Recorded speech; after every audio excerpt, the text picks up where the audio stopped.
Spanish medical and everyday abbreviations and acronyms explained. Uthi, TAC, RMI, OTAN y SIDA.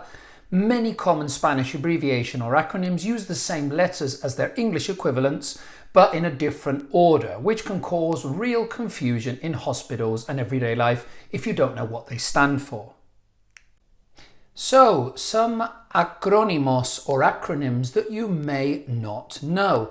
A lot of them to do with the hospital. Now, at the hospital, you will hear over the tannoid, when they're saying the name of the doctor, they'll say Dr. Fernando, Dr. Juan, acuda Uthi.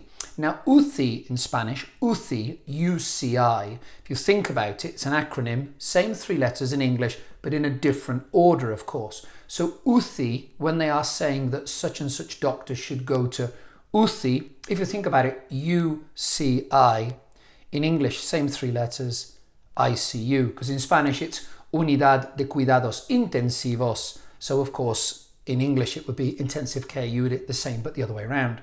Another very common one, which I have to laugh about, is TAC. I regularly go to the hospital once a year to have a TAC, okay? Now a TAC, T-A-C, that's just what they call it. So I'll get my appointment come through on my phone saying that I have an appointment to go for a TAC, which would be in English, a CAT scan. Now, seriously, I've had people over the 25 years in classroom saying to me, I went to my doctor and asked him if I could have a scan de gato, and he burst out laughing and said, you need to go to the veterinario. Obviously, it's not called a scan de gato, it's not called a CAT scan, is it? It stands for the same thing, you know, tomografía, computarizada, you know, computerized imagery, etc. The same as our next one, which is RMI. RMI, now we say that as the three letters, RMI, RMI, which in Spanish is resonancia magnética por imagen, which means magnetic resonance through image, which in English you're the same, but you call it a MRI, don't you? MRI scan. Again, we drop the scan bit, so we just call it an RMI. Other ones that are totally away from doctors, we have OTAN. Okay, OTAN, big governing body called OTAN that sort of controls what happens. OTAN, any clues? OTAN, O-T-A-N, same four letters in English, which would of course be NATO.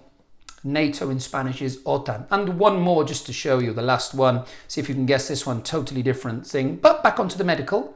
SIDA, S-I-D-A, SIDA. We say it as a word, SIDA, S-I-D-A.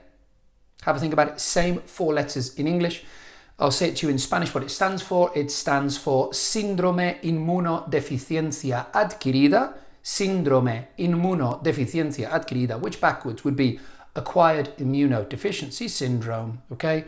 Which would be what saw Freddie Mercury off, and it was, of course, AIDS, SIDA. Okay, in Spanish, seriously, it is called SIDA. They don't call it AIDS, they call it SIDA because it's an acrónimo. So there's just a few.